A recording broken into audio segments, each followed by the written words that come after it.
Defender 2020 model, and we've just pulled off the main road, but we'll give you our first impressions of it.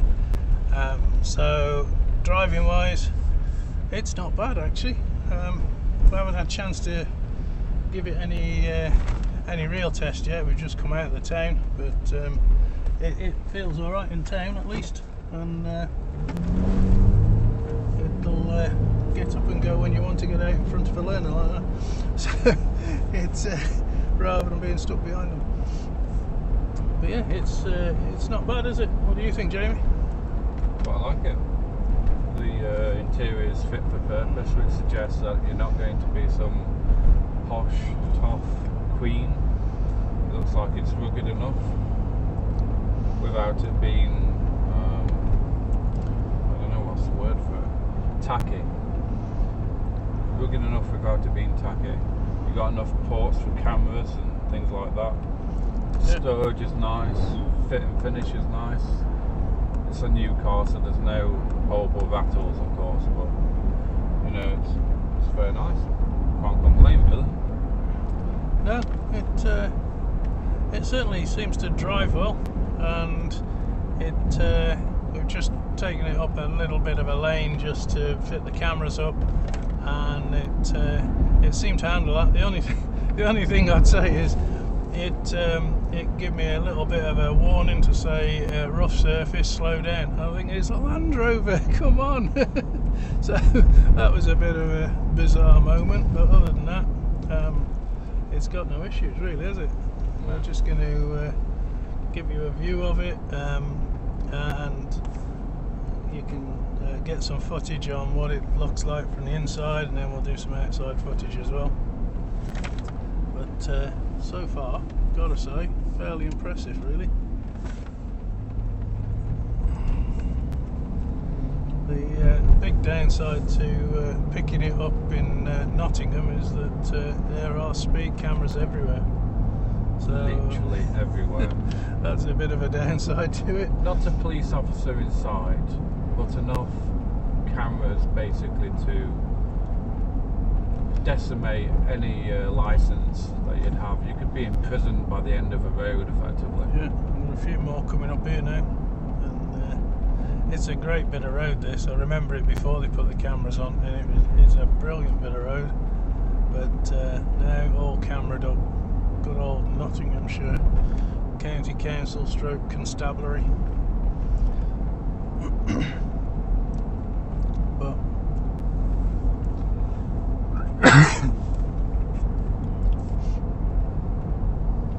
the one big downside to having one of these on a road test is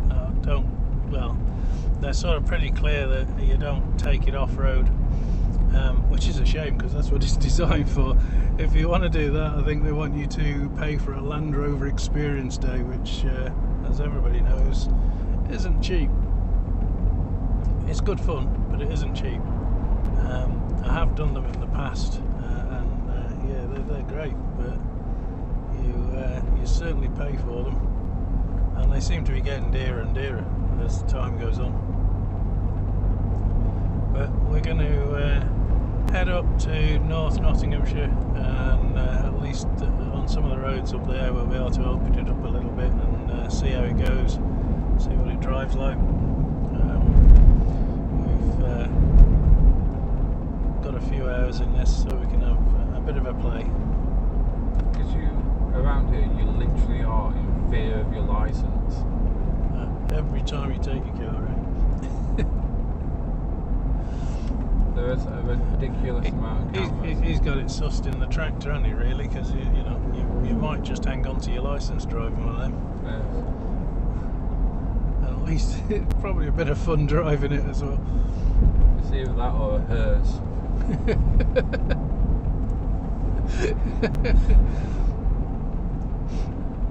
Two safe modes of transport for maintaining a license in Nottinghamshire: the hearse or a tractor, ladies and gentlemen. You've heard it first on Bennett Motors.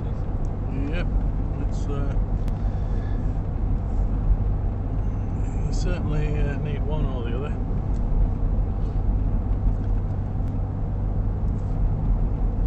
a bit camera shy today, are you? Or, you know?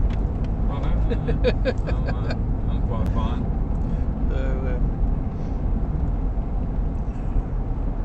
So it certainly is very well composed, isn't it? This thing, and it we'll see what sort of turn of speed it'll get when we get a bit of open road, and see if it picks up and Body goes well control's quite good on it. It doesn't. Well, you can't really pin it around here, so you can't go up to a national speed limit because there's no such thing in Nottinghamshire. This road is literally a 60-mile-per-hour road, but we'll do 50 and stick cameras on it, which means that no one's going to go above 45 for fear of prosecution. 42 mile an hour we're doing all of the grand sum of. Yeah. And you don't go above that because you know they'll calibrate it in their favour. It's the equivalent of standing over a bloody corpse and someone taking a picture of you. Yeah. You didn't murder the person, but all the evidence suggests that you did. And that's what a speed camera is, effectively.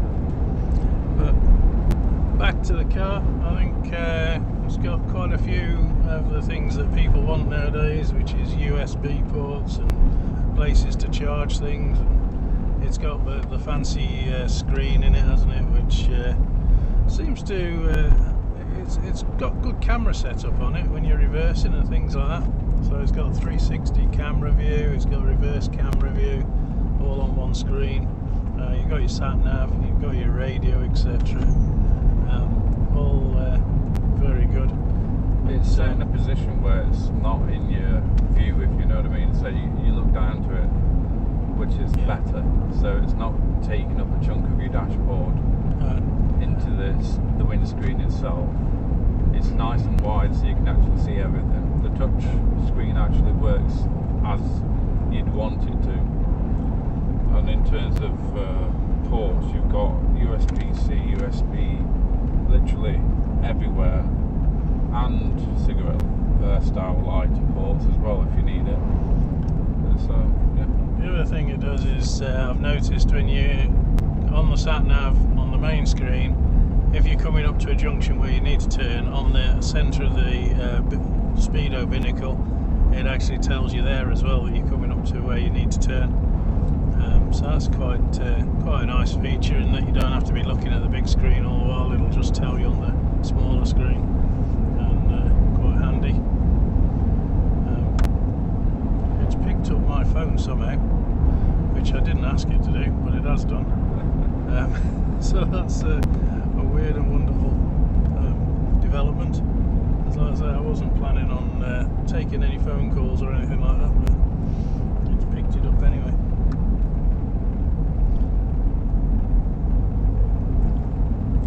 So we've picked a bit of a rubbish day for this, really, haven't we? Because the weather is, well, if you can see on the cameras, it is blowing a gale.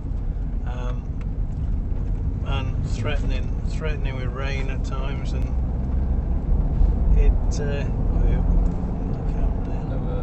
speed camera. But so it's not the best of weather. We've got a bit of bright sunshine at the minute, which always helps when you're trying to film. But we'll dodge the weather, hopefully, and we'll be able to get some shots of the outside as well. The new Defender. I mean, on the outside. I seriously wouldn't be able to get into a Discovery. As I said when we were getting out of it, basically the 110 is great, but I'd want to try the 90. And I just think, for what I use a car for, you know, there's only me and Anne, it just makes more sense to have a 90. I'm not Anne, by the way. I don't, you know, it's not very often I want to be carting 7 people around, is it? There's just 2 of us. And a little short. Although, if you took it down to your nephews, I'm sure you'd score highly, wouldn't you? Yeah, but they can still come in. It's 6. You can get a 6-seat option even at that, can't you? Really? So you get a centre. Like, they'd love it, wouldn't they? Sat in the front, in the centre, like an proper old Land Rover. Oh yeah, they'd be fighting over that. Yeah. And it's you know, as a kid in the centre, there's plenty of room for them. And you can still do 6 seats. So 4 adults, 2 kids, still works, and you've still got all your boot space still left. So even as a holiday vehicle, it works. For just being an, there's loads of storage space in the back, and hold the seats down. Go on holiday, camping or whatever. Just hold the seats down.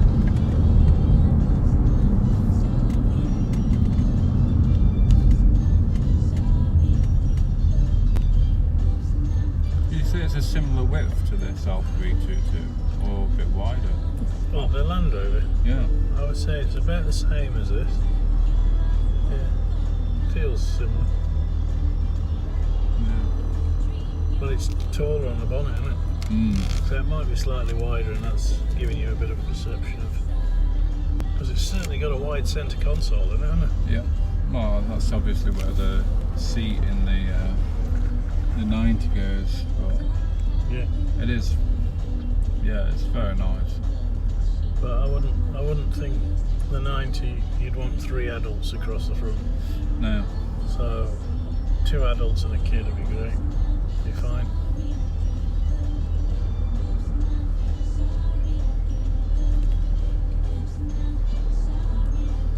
It's quite funny when you said you were going to go and test the new Defender, and even before when we watched all the blurb from Land Rover themselves and people's reviews, everything sounded the same. Land Rover on one hand were trying to link it to the heritage, and all the car reviewers were all saying, oh, it's not a Defender, it's something else. And it's but then if you were to make a Defender in this time period, that's exactly what that car would look like. Exactly what it would look like. It's a car of the time, isn't it? Yeah. If they'd have, I don't know whether it would have worked better if they'd have said, well, we're not going to call it the Defender. It's the Defender replacement, but we're not going to call it a Defender. Maybe they'd have got away with it better. I don't know. But I think the whole sort of upset is all over, using the Defender name on something that clearly isn't an old tractor, basically. But then, what were you? I mean, an old Defender, they're cramped, and they're noisy, and the engines aren't powerful. You've really got to love that vehicle, to really be attached, to be attached to what it was, because it's... Well, it seems to me like Land Rover almost admitted that by the last hurrah being the cars that they took back in as second-hand cars and then produced them as V8s and give them a bit of oomph. It was like we're almost admitting we've never put the right engine in these cars, and this is the engine it should have had. Yeah. I'd love to get hold of one of them V8 works, just see what it goes like, but it's probably never going to happen because they're so rare as budgie's teeth.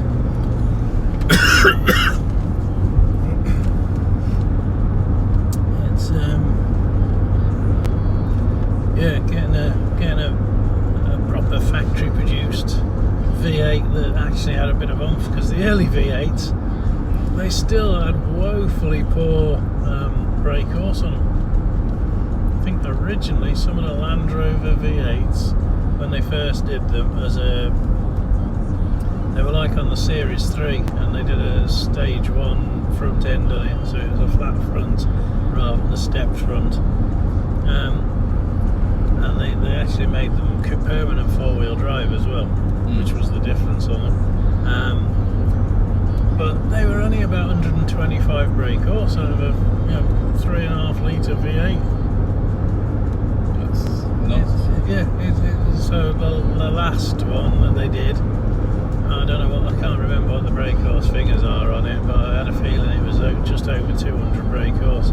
Still not massive, but at least it seems like the right amount of grunt for a vehicle in this day and age.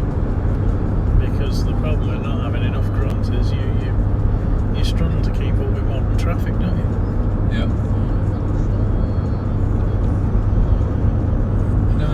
There was no point where you thought, oh, there's not enough power in the vehicle.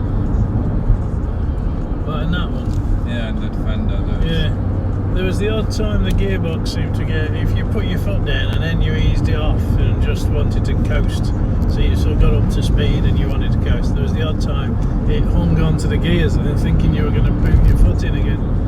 And you know, if you're on a winding, twisting road, you might have done. But as it was, we were just sort of accelerating away to the speed you wanted to go down a straight at, and then it just hung onto the gear.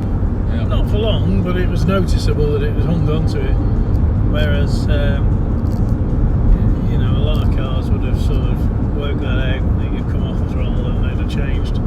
I suppose with a vehicle that heavy, the trouble is, if it changed up and then you did boot your foot in again, the change down would be a noticeable drag, wouldn't it? Yeah. And lag. So there's probably reasons why they've tuned it that way. And it was only holding it on to about 3,000 revs or so, where you just felt, well, it could be changing down now.